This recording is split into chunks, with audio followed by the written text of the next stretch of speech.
big old honking sourdough loaves just on the wall. And we were like, ooh, hey, let's get that. Baked by hand sourdough bread. Ooh, new XP grinds, new ways to grind XP. This has changed a little bit with the changes to Tek. Grinding method is different for sure. However, it's pretty much the same. It's just now you would do 2 grenades per room instead of 1, and it would take a little bit longer. That's it. The video that I uploaded about how to level up the fastest in Fallout 76, max intelligence, max XP, blah, blah, blah, that video is still relevant. You would just now, instead of throwing 1 grenade per room, throw 2 grenades per room. The other thing that changes is the weapons, because now there's 3-star intelligence and there's 4-star options. 1 or 2 things in the perk loadout. We're adding Detonation Contagion as a legendary perk card option this time. Because the super mutants got buffed and the Nuka grenades got nerfed, you really have to go out of your way to try to buff the Nuka grenades even more so than we already were with previous Tek builds. Adding in Detonation Contagion seems to help a little bit. It's still easy to get lots of XP from Tek. It just takes a little bit more time and twice as many Nuka grenades. Now, is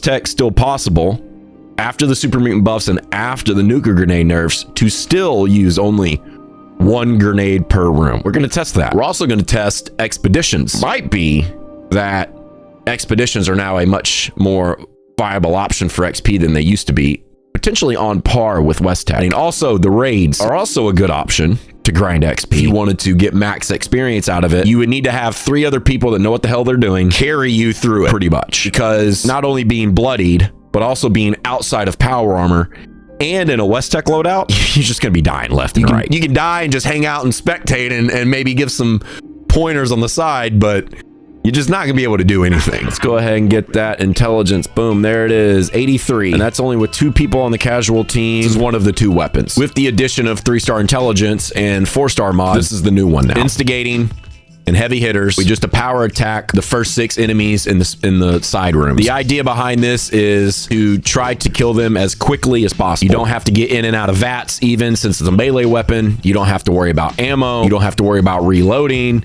You don't have to worry about any of that. You just literally keep sprint down, hit. Now, you could use a commando weapon to clear out the super mutants first, and that would be cool. That's up to you. It's whatever you prefer, whatever weapon, whatever setup, whatever build you want to do that clears them out the fastest.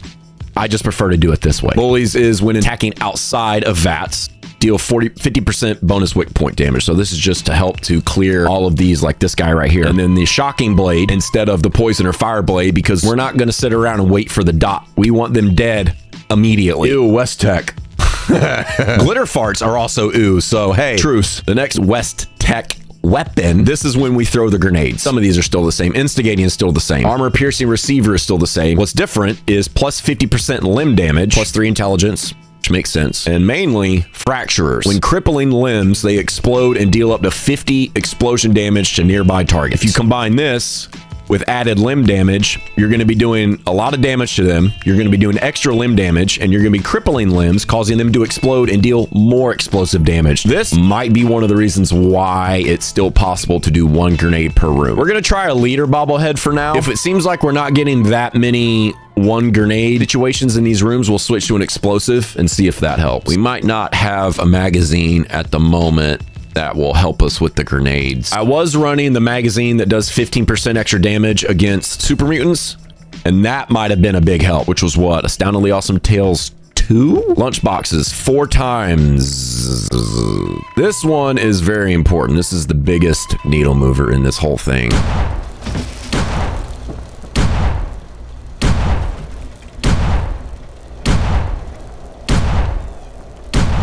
What? Is this guy shooting out of his 82. All right. 2189. Oh, we need to go back and get Leo after this.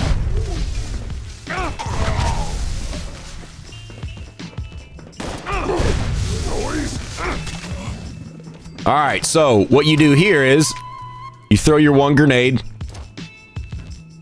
do a circle around this so you don't hurt yourself with the Nuka grenade, and throw another one.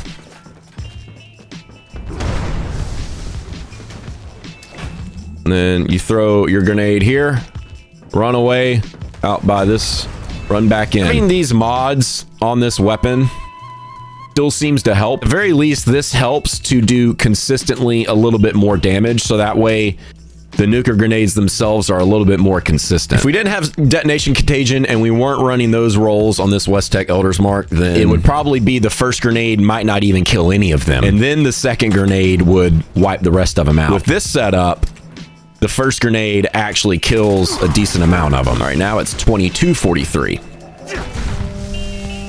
Which is pretty close to the 2,500 or so that it was before the update. We'll switch to an explosive bobblehead. We're gonna lose 5% bonus XP, but if this brings us closer to being able to one-shot them, this might be more viable. Run around. That was way more XP for one grenade. So you can see what happened there. As we increase the overall damage output of the grenade, we kill more super mutants on the first grenade than the second one. We kill most of them on the second one. So that first grenade was 8,000. The second grenade. Ha ha! Hey! Ooh! One grenade per that room.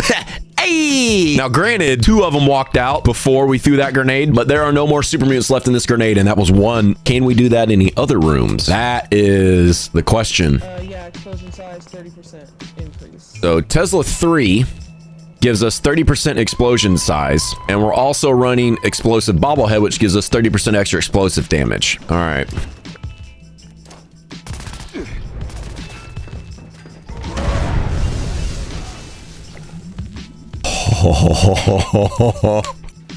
That might have been it. That was 14,000 XP. Ooh, but that was another 7,000. Now, see, this is the thing we have to keep in mind. Running West Tek before the update, you never killed all of the super mutants anyway. It's not like you threw the grenade in the room and it killed every single one of them. There would still be a couple left. You wouldn't completely clear it out every time. 14,000 per one grenade, though, for that room is pretty damn close to what it was.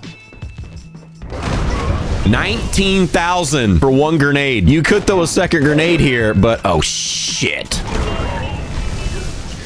That was only 4,000 more XP. You would be completely justified right then in that situation to only throw one grenade and leave the last couple, because that's only 2 super mutants at that point. What in the... So it looks like an explosion bobblehead with Puzzle Science 3 with this specific weapon might be the way to do it. With all the new perk card changes, like Ricochet, Serendipity, and Evasive being applied, it definitely seems to make it to where you die less in West Tek.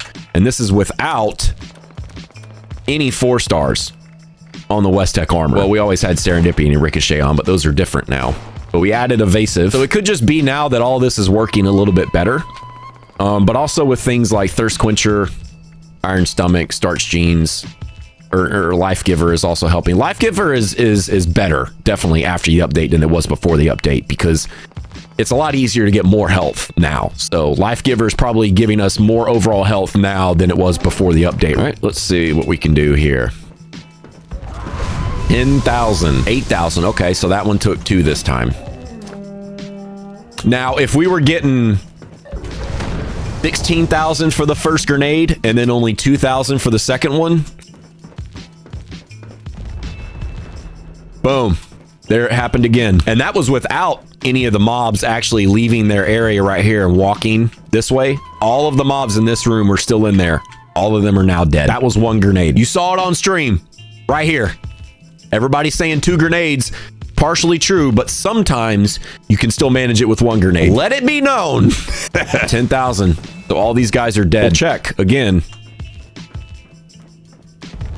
Yep. This room seems to be the most consistent with only having to throw 1 grenade if you go for the more explosive damage route. And that's also without detonation contagion maxed out. So with the next rank of this, we would get 50% chance to explode. So going the explosive damage route will make it to where you won't have to use as many grenades, which 21,000 per grenade. Guys, this is the most important room too. This is the room that gives you the most XP compared to the other 2. That was a single grenade. It doesn't even matter if there's 1 or 2 enemies left. That's so much that's killing enough of them to where you would just go down the elevator, reset, do what you got to do. These 2, it doesn't really matter if these 2 guys are still alive. You would only throw 1 grenade in that room and then be gone. Yeah, see, guys, that grenade was 21,000. That's a perfectly spare enough amount of XP to justify only having to throw 1 grenade in that room. Is sacrificing 5 endurance from leaders, or 5 endurance, 5 XP from leaders, and then the 5 XP from LL8. Is that worth it? You have to not throw as many grenades. Run leaders, run LL8, but you have to throw 2 grenades every time. You take a little bit more time to do the run, but you get a little bit more XP versus not having to throw as many grenades, so you don't use as many resources. The run doesn't take as long, but you don't get as much XP. Is that worth it? We're waiting for you. Okay. What else is new? If we're going to try this with the raid, then we'll definitely switch to leader's bobblehead. This is going to go so terribly. No power armor, bloodied. Oh, Lord. Good luck, guys. You're pretty much doing this with 3 people. Yeah. Y'all did it. You carried a West Tek build. Nice. 200,000, 252,000. Damn, man, this might be the way to do XP. Honestly, we've already gained 5 levels and we didn't really do much. It's just the thing with this is you have to have a team that's willing to carry you as a 84 intelligence build. What do you guys think? 81's fine. Leader bobblehead. That's actually a really good point, Nocti. So for now, it's going to stay casual. And then right before it finishes, I'll switch it to expeditions. It'd be nice if they changed this with an update. Even if there still was an escort, then you had to do that part sometimes. Just make it not as miserable. Somehow. You got to wait for her to talk anyway. So we're going to switch to expeditions, which is how much? 100% XP for completing expeditions. So we stayed on casual the whole time to get full XP from all the enemies. And then right before we turn it in, we switched to expeditions to get 100% extra XP. So this is 75 intelligence. Oh my God. 123,000 XP is crazy. Especially considering you're not going to have escort every time and it's going to go by pretty quick. When life knocks you down, you just gotta get right back up and you just gotta swing on the thing, right? But it turns out that in order to run West Tek, you got to throw some extra grenades. However, there is a way with a very specific build, very specific setup to where you don't have to throw as many grenades. And in fact, on stream, we saw there was 2 rooms specific. Actually, we might have actually been able to hit 1 grenade for each room at some point in the stream. So it is possible. Either way, West Tek is still a viable option for sure. Even if you have to throw 2 grenades per room, West Tek is still going to be a good resource for you to use to level up quickly and get a lot of XP. We also tried out raids for XP. Now, this is kind of tricky because the normal high intelligence West Tek loadout that you might have is going to probably be complete ass for raids. Bloodied, unyielding, no power armor.